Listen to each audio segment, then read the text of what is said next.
마지막으로 저희 교재 목차입니다. 교재 목차가 이런 식으로 구성이 돼 있어요. 그래서 1단원부터 15장까지 있는데 지금 보시면은 이게 뭘까라는 생각이 들 거예요. 그래서 제가 OT 마지막 말미에 준비했습니다. 1단원부터 15단원까지를 지금부터 30분 안에 정리를 할 겁니다. 그러면 여러분들 대충 감이 올 거예요. 자, 이거 자 보면은 제목, 목차로 정리하는 회계감사 전체 플로우고요. 이거 어차피 맛보기 강의에 올라가 있으니까 굳이 필기할 필요 없고요. 그냥 쭉 보시면 됩니다. 제가 깔끔하게 정리를 해드릴게요. 자, 일단 챕터 1입니다. 챕터 1은 누구나 알고 있는 개념, 회계감사가 무엇인가, 회계감사란 어떤 건지 기본 개념입니다. 요게 챕터 1에 나올 거고요. 챕터 2. 자, 회계감사라는 게 조금 특이해요. 회계감사를 감사하는 사람을 공인회계사라고 안 하고 감사인이라고 합니다. 그래서 이 감사인은 조금 특수한 업무를 수행을 하기 때문에 이 감사인만의 특별한 윤리 기준이 존재해요. 여러분들이 학교 다닐 때 배웠던 그 윤리랑 비슷한데 조금 다릅니다. 조금 명확해요. 자, 이 윤리 기준이 챕터 2에서 배울 거고요. 챕터 3은 회계감사 계약 체결입니다. 자, 앞에 목차를 보시면 알겠지만 이게 쭉 보시면 회계감사 전체 플로우 시간 순서대로 제가 정리를 했거든요. 그래서 챕터 3 같은 경우에는 계약 체결 단계입니다. 회계감사 계약을 체결해야 그 다음부터 감사 업무를 수행하는 거죠. 그래서 계약 체결 관련된 내용이 챕터 3에 있고요. 계약 체결뿐만 아니라 뭐 해지 이런 것들도 담겨 있고, 그리고 보고라 그래서 기본적으로 금융감독원, 증권선물위원회에 보고해야 될 게 있습니다. 이런 것들에 대한 내용을 배울 거예요. 자, 그럼 이제 계약도 체결했고 본격적으로 회계감사를 시작해야겠네 라는 겁니다. 그래서 챕터 1, 2, 3이 기본 파트 1이고요. 챕터 4부터 본격적으로 시작되는데, 자, 그렇다고 챕터 4가 시작은 아니에요. 챕터 4는 무슨 단원이냐면 이제 회계감사를 시작하기 전에 여러분들이 기본적인 개념들을 숙지하는 거, 낯선 용어들이 많이 나올 거예요. 낯선 용어들이나 아니면은 감사 기술이라는 게 있습니다. 이런 거예요. 제 취미는 테니스 치는 거거든요. 요새 잘 못 치지만 테니스 치는 건데, 테니스를 치려면 여러 가지 기술이 필요합니다. 뭐 포핸드도 필요하고 백핸드도 필요하고 발리, 스매시 다 필요해요. 자, 회계감사도 마찬가지입니다. 회계감사라는 걸 하기 위해서는 여러 가지 기술을 다 익혀야 되고 내가 모르는 용어들도 다 파악하고 있어야 됩니다. 그래서 이런 것들에 대한 내용을 4단원 가서 배울 거예요. 그러면 이제 드디어 시작하는구나. 이제 시작하면 되겠다라고 생각하는데 아닙니다. 아직도 시작하지 않았어요. 자, 제가 하나 그림을 그릴게요. 자, 이게 뭐냐면 12월 31일이고요. 3월 31일입니다. 자, 회계감사에서 재무제표가 나오는 시간이 언제냐면 이때 나와요. 아무리 빨라도 12월 31일 이후에 재무제표가 나오겠죠. 그래서 무조건 1월 말 아니면 2월 초에 나옵니다. 보통 이제 부가세 신고 기한이 1월 25일이거든요. 그렇기 때문에 25일 이후에 보통 나와요. 나중에 말씀드리겠지만 주주총회 6주 전에 보통 나옵니다. 그래서 요때 회사가 재무제표를 제출을 해요. 감사인한테 제출을 하고요. 감사인은 언제까지 하느냐? 보통 3월 말까지 감사 보고서를 제출을 합니다. 자, 이런 거예요. 나는 회계감사 계약 체결을 이때 했어요. 그래서 계약 체결하고부터 열심히 회계감사를 하고 싶은데 하고 싶어도 못해요. 뭔가 달리고 싶은데 못 달리고 여태까지 기다리고 있어야 돼요. 가만히 있다가 갑자기 전속력으로 뛰어댑니다. 갑자기. 이 기간이 여러분들 한 50일에서 60일이에요. 여러분들이 뭐 선배나 친구나 회계감사 시즌이라고 하죠. 그 시즌이 바로 요때예요. 요때 회계사들이 가장 바쁜 시기가 이때입니다. 생각해 보니까 오늘도 여기 들어가 있죠. 그래서 제가 지금 너무 바쁩니다. 저는 3월이 없어졌으면 좋겠어요. 제 인생에서 삭제되고 있습니다.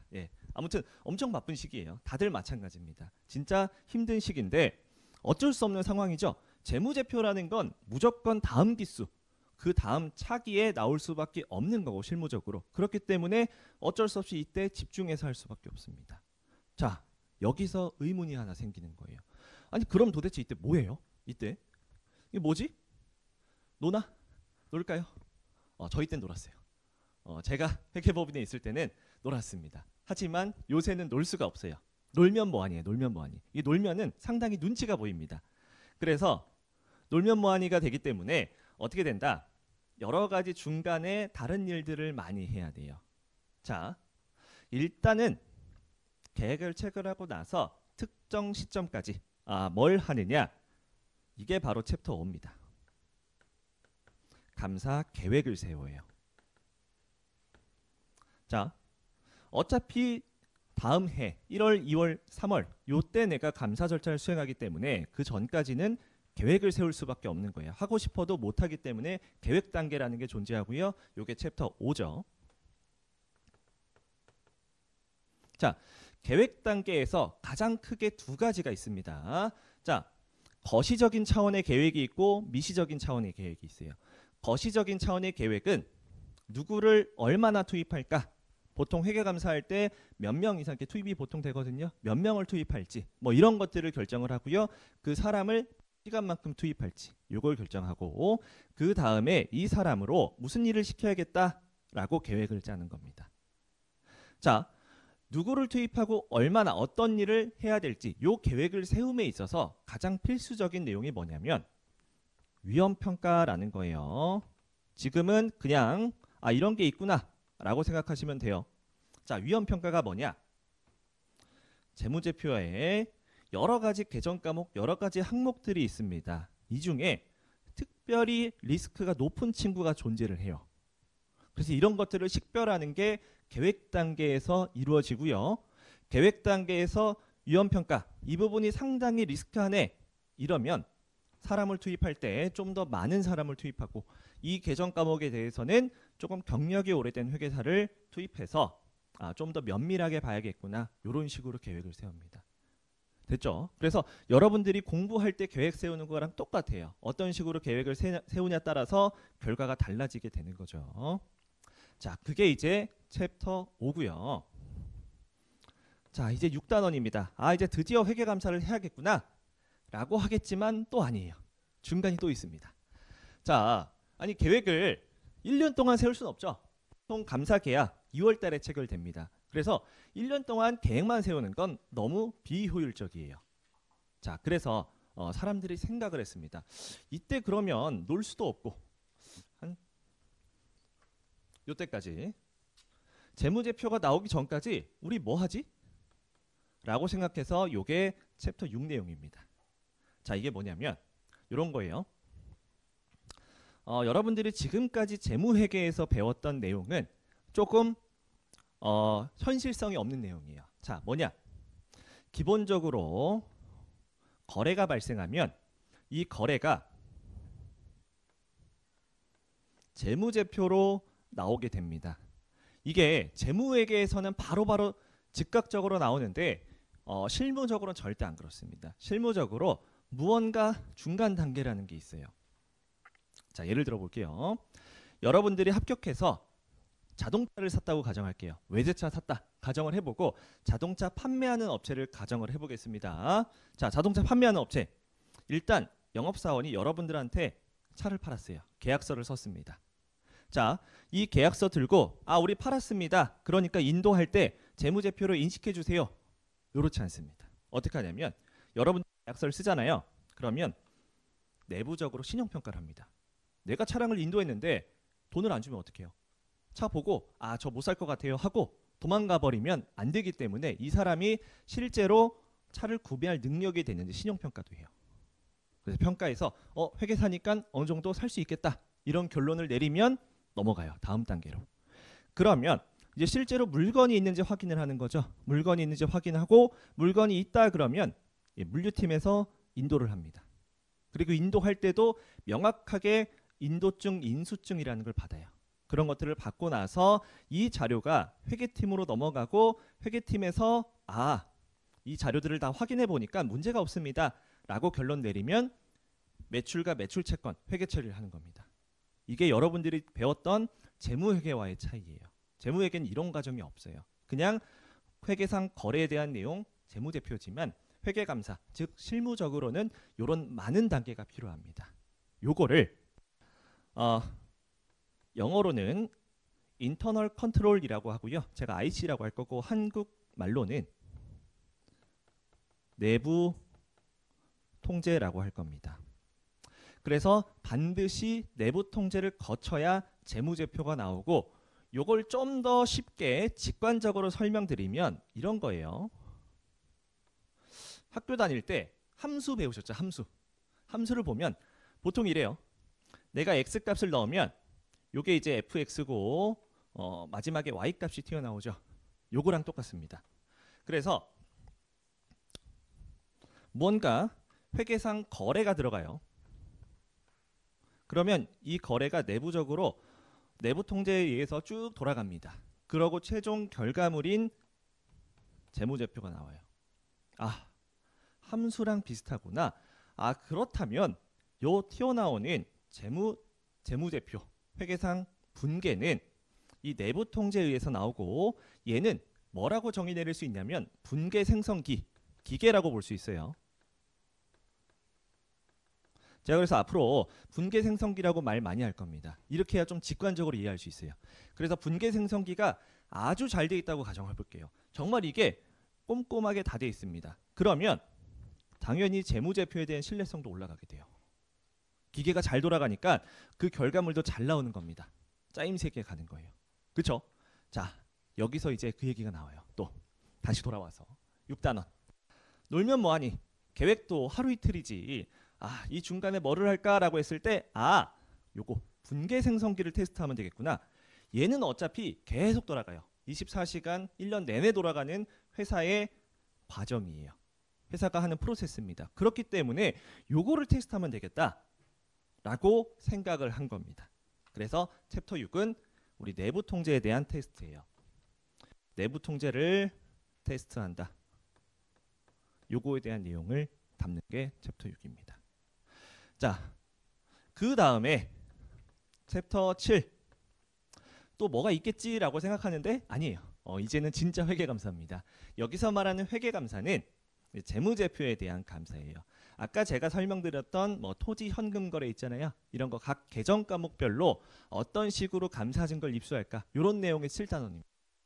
결국에 7단원이 어떻게 보면 회계감사의 가장 핵심이고 실무적인 부분이다라고 할 수 있어요.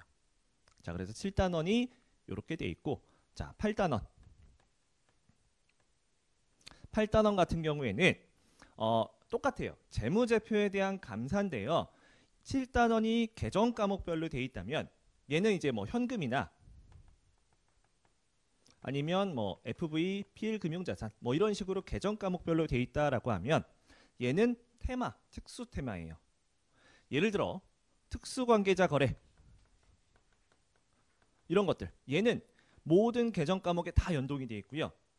예를 들어 추정이 필요한 항목 이런 것들 모든 계정 과목과 다 연관이 되어 있습니다. 회계추정치라는 단원이 있는데요. 공정가치 평가랑 비슷하거든요.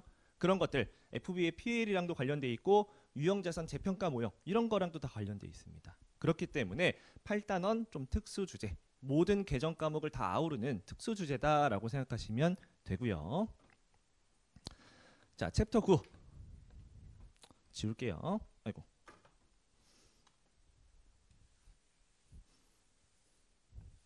자, 이런 생각할 거예요. 재무제표를 보면 여러분들 나중에 필드 나가시면 분계장을 받아요. 분계장 받으면 파일이 100메가가 넘습니다. 웬만한 게임 용량이에요. 너무 많아요. 그걸 다 볼 수 있을까요? 언제까지? 요거 50일, 60일 동안에 이런 내용들을 다 볼 수가 없습니다. 감사 증거 하나하나 일일이 입수하기엔 너무 시간이 부족해요. 그래서 뭘 하느냐? 샘플을 뽑아야겠다. 그래서 9단원 제목은 오디 샘플링이고요. 요걸 한국말로 표본 감사라고 합니다. 그래서 이 표본 감사는 이런 곳에 다 응용될 수가 있는 거예요. 내부 통제 테스트할 때, 재무제표 테스트할 때 이런 것들 할 때 다 표본을 뽑아서 일부만 한다라는 거예요. 요거에 대한 내용이 9단원입니다. 자, 10단원. 그러면 감사 다 끝났네요. 라고 생각할 수 있지만 감사는 11단원에서 끝납니다. 자, 11단원 먼저 갈게요. 11단원이 사실 마지막이에요. 11단원은 감사 보고서입니다. 감사 보고서를 작성을 하는데 보고서를 작성하려면 뭔가 감사 결론을 내려야 돼요. 그런 내용도 담아 있고요. 감사 보고서 작성 방법이 조금 까다롭습니다. 이 감사 보고서 작성 방법에 대해서 배울 거예요. 요게 마지막 사실상 끝이에요. 자, 그러면 10단원은 뭐냐? 감사 결론을 내리기 전에 마지막 단계입니다. 예를 들어 여러분들 재무회계 때 보고기간 후 사건이라고 배운 적 있어요. 뒤에 나오죠. 잘 안 하는 거. 이게 뭐냐면 재무제표일 이후 벌어진 사건입니다. 자, 이런 사건들 언제 벌어지냐면 이때까지 벌어져요. 이때. 그런 내용들 마지막으로 후속 사건이 없는지 후속 사건이라고 하거든요. 감사에서는 후속 사건에 대한 검토 아니면 이 회사가 갑자기 1, 2, 3월에 보니까 계속 기업 가정이 깨질 것 같아. 회사가 상당히 어려워요. 이런 것들도 검토하는 거. 그리고 마지막으로 감사 보고서를 내기 전에 회사랑 커뮤니케이션 합니다. 회사의 경영진이랑 그리고 우리 감사나 감사위원회랑 커뮤니케이션 하는 거. 이런 것도 챕터 10에 나올 거예요. 그런 내용들이 감사 마무리 단계. 그다음 마지막에 챕터 11이 끝나면 일단 다 끝나게 됩니다. 여기까지가 회계감사 기본 내용 끝이에요. 자, 그럼 그 다음 단원은 뭐냐? 12단원 같은 경우에는 여러분들 고급 회계 같은 거예요. 자, 고급 회계 연결 재무제표입니다. 지금까지 배웠던 요거는 그냥 다 우리 별도 재무제표를 가정을 해요. 하지만 12단원 가면 이제 연결 재무제표 감사에서는 그룹 재무제표라고 하거든요. 그룹 재무제표에 대해서 감사 절차입니다. 기본적으로 이 별도 재무제표의 차이는 그룹 재무제표이기 때문에 여러 회사가 다 합쳐져요. 연결 절차라는 게 있습니다. 연결 절차에 대한 감사도 있고요. 그리고 회사가 많다 보니까 이게 감사인이 여러 명일 수 있어요. 그래서 우리 자회사 감사인, 종속기업 감사인에 대해서 어떻게 해야 될까? 이런 내용들이 12단원에 있습니다. 이게 12단원. 자, 13단원. 13단원 여기 적을게요. 자, 이게 뭐냐? 이거는 제가 공부할 때는 없었습니다. 점점 개정이 돼서 점점 불어나요. 원래는 여기까지만 있었는데 점점 많아지는 거죠. 빨리 붙으셔야 된다라는 거죠. 내년에 IT 쪽도 추가가 돼요. 그래서 빨리 붙으셔야 돼요. 자, 13단원은 뭐냐? 이 내부 회계, 이 내부 통제에 대해서 회계 감사를 별도로 수행하는 업무가 추가가 됐습니다. 이게 몇 년 전에 추가가 된 건데 요거에 대한 감사입니다. 제가 내부 통제에 대한 감사 요거에 대한 내용을 다룰 거라서 조금 특수 주제예요. 우리가 일반적인 재무제표 감사랑은 결이 조금 다릅니다. 자, 그리고 14단원은 뭐냐? 이것도 특수 주제인데요. 자, 생각 잘 안 나실 수도 있겠는데 여러분들 정부회계 잠깐 떠올려 볼게요. 정부회계 때 이런 게 있어요. 국가회계에서 특정 기금의 경우에는 회계법인의 감사 보고서를 입수해야 되는 거고요. 지방회계 같은 경우에는 재무제표에 대해서 공인회계사의 검토 의견을 받습니다. 감사와 검토 차이가 있죠. 자, 검토를 배울 거예요. 그래서 이 검토에 대한 내용 한 단원에 정리할 거고요. 요게 한 5년에서 7년 주기로 한번 나오거든요. 근데 언제 나왔다? 작년에 나왔습니다. 2023년에 나왔기 때문에 출제 가능성이 높진 않아요. 하지만 나올 수 있다라는 거. 그리고 내용이 짧아요. 이거는 1시간이면 다 끝납니다. 이 단원 하나 1시간이면 끝나고요. 자, 마지막 15단원. 이거는 이번에 새로 생긴 거예요. 자, 이건 뭐냐? 점점 뭐가 늘어나죠. 자, 이 절차만 딱 봐도 머리가 아픕니다. 너무 많아요. 이게 삼성전자나 아니면 뭐 예를 들어 보승전자라고 가정할게요. 보승전자나 눈, 코, 입은 다 있어요. 저희끼리 눈, 코, 입 있다고 하거든요. 그래서 이 절차 다 해야 돼요. 근데 그러다 보면 너무 힘듭니다. 솔직히 보승전자는 너무 작은 회사이기 때문에 굳이 이렇게 안 해도 돼요. 그래서 얘기를 한 겁니다. 아니 작은 기업은 이거 하기 너무 어려우니까 좀 쉽게 해주세요라고 해서 나온 게 소규모 기업 재무제표. 소규모 기업 재무제표에 대한 감사를 별도로 만들었어요. 그렇기 때문에 여기 있는 내용보다 조금 더 간단하게 돼 있지만 내용은 거의 비슷합니다. 그래서 여기 내용 중에 많은 것이 생략됐다. 이렇게만 생각하시면 됩니다. 네, 요게 15단원입니다. 끝이에요. 끝. 15단원 끝이에요. 자, 정말 끝이에요. 자, 그래서 한번 알아봤어요. 단원부터 쭉 시작해서 15단원까지 알아봤고요. 여러분들 항상 공부를 하실 때는 내가 지금 어느 시점에 있을까? 요걸 아셔야 돼요. 아, 지금 요거를 배우고 있구나. 그럼 이 다음에 재무제표에 대한 감사가 있겠네. 약간 유기적으로 공부를 하셔야 됩니다. 이런 내용이 있어요. 아까 제가 설명드린 것 중에 내부 통제 테스트를 재무제표에 대해서 신뢰성이 높일 수 있다. 이런 얘기했습니다. 이게 잘 돼 있으면 재무제표의 신뢰성도 높잖아요. 그럼 이렇게 적용할 수도 있어요. 자, 내부 통제 테스트를 많이 했어요. 그러면 재무제표에 대한 감사는 조금 줄일 수 있어요. 왜? 분계 생성기, 기계가 아주 잘 작동하고 있다는 걸 나는 확인했기 때문에 재무제표는 당연히 잘 맞겠지 라고 생각을 한 겁니다. 그래서 줄일 수 있어요. 이런 내용들. 그래서 각 단원별로 여러분들은 유기적으로 조금 생각을 하셔야 되고 내가 지금 어디 단원을 배우고 있구나. 그렇기 때문에 그 전 단계, 그 다음 단계가 어떻게 되겠네라는 걸 생각하시면서 하셔야 훨씬 빠르게 이해하실 수 있습니다. 이런 식으로 회계감사 전체 플로우를 한번 알아봤고요. 바로 진도 나가기가 조금 그래가지고 잠깐 쉬었다가 1단원부터 진도 나가도록 하겠습니다.